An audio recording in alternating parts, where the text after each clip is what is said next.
Hey, what's going on YouTube? And welcome back to another video. Now today we're going to be working on my 1993 BMW 318i. And as you can probably tell just from my expressions, today's not a good day. So in the last video with this car, I actually finally diagnosed the crank no start issue with this car. Come on.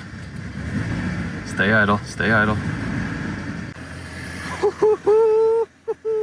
Unfortunately, when I was just driving it home, maybe like a less than 10-minute drive from the auto parts store, because I was going to replace a vacuum line on the car because I had a somewhat rough of an idle, I came back and looked to see that the car had low oil pressure. Now, the whole reason why I think this actually happened and I was maintaining low oil pressure was due to the fact that I tried starting this car so many times that I was flooding the engine. Because I remember when I first started the engine, what happened is there was a smoke coming out the back and it stunk of fuel. And that's just it burning it off. But there must have been so much fuel that was just sitting at the top of the engine that trickled its way down into the oil pan. And what happens is when that occurs is you dilute the oil. So now the oil that's in here is so diluted. Probably there's passages and stuff like that where the oil is just so diluted and thin where it's not properly lubricating things. So it didn't sound like an internal engine knocking, but it sounded more like ticking in the top end. It sounded like your conventional lifter tick, like you'd almost hear in like an old NA Miata for anybody that's like a Miata owner out there. Luckily, the access to the oil filter is really easy.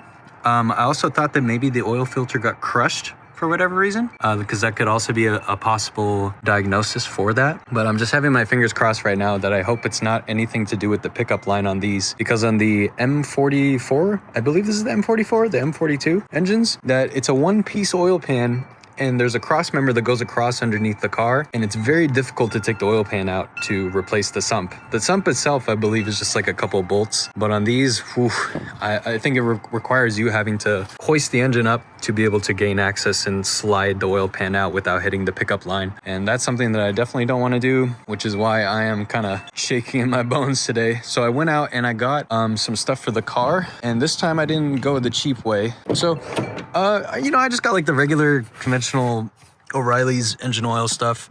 I also got a can of this engine restore stuff. I usually use this stuff with the higher mileage vehicles, but instead of getting like the cheap STP filters, I actually went out and got a Wix filter. So I'm really hoping that this is going to be the best probable situation so that we know that we have a clear baseline as to where things are at. So I'm going to change the oil, let it run for a little bit, and hopefully the engine's not toast. But I was able to drive it in here and the oil light didn't come on. So that's a very positive sign, but still, this is not fun stuff, man. This is very scary.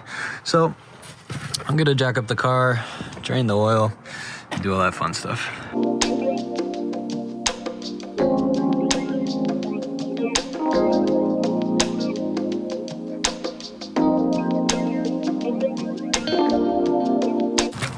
Got the oil drain in, took the cap off.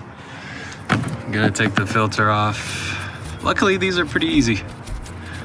So, shouldn't take too long to get this oil change going. Yeah, it looks okay. But, I mean, this car has got 270,000 miles. So, that's to be expected. Explain what engine restore actually is for somebody that would be interested in using this. I'm not actually a big fan of engine additives, but this stuff I feel like personally works for me. And if you actually want to check out a video, you should check out Project Farm on YouTube. He's one of my favorite creators, and he backs up the evidence of showing that he was able to restore compression on his tractor. So after seeing that and after using these over the years, these are like one of the only things that I'll ever put in terms of an engine additive into a high mileage car. So yeah, we'll fire it up in a sec, let it run for a little bit, and then I'll top it off. It was a little clackety as soon as it started up, but it went away. It sounds much better. So I think this is gonna be a lesson for all of us today that if you flood your engine a lot, you 100% want to change the oil. And the funny thing is, when you look online, there's not that many people talking about it. You know, sometimes you can find stuff in the really old forums from like 10, 20 years ago. But this time around, nobody really mentioned it, you know? So I really hope that this cleared some things up for anybody that's dealing with a flooded engine that they've been trying to crank over and for whatever reason, it doesn't want to start. Clickety clackety, you know? But right now it sounds good.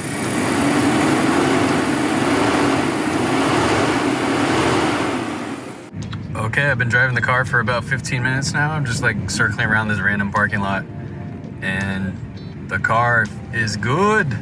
Oh man, what a blessing. What a blessing.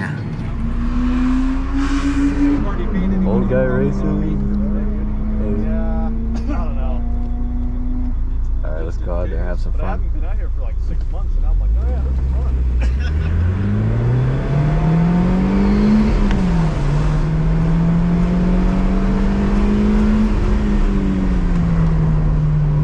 These tires are cooked. Yeah.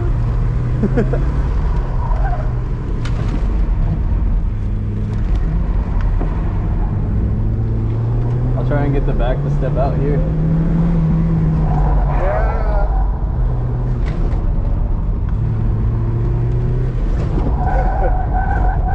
Oh, she don't like that. Handbrake that one. Yeah, I should have. Woo, yeah, nice. Oh, woo. Whoopa, whoopa. That was a handbrake opportunity. Woo! Yeah. Yes. Oh yeah. Woo!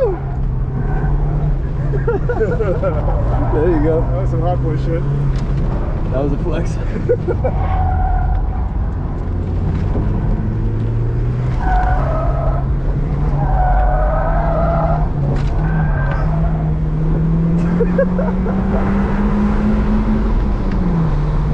Oh my god.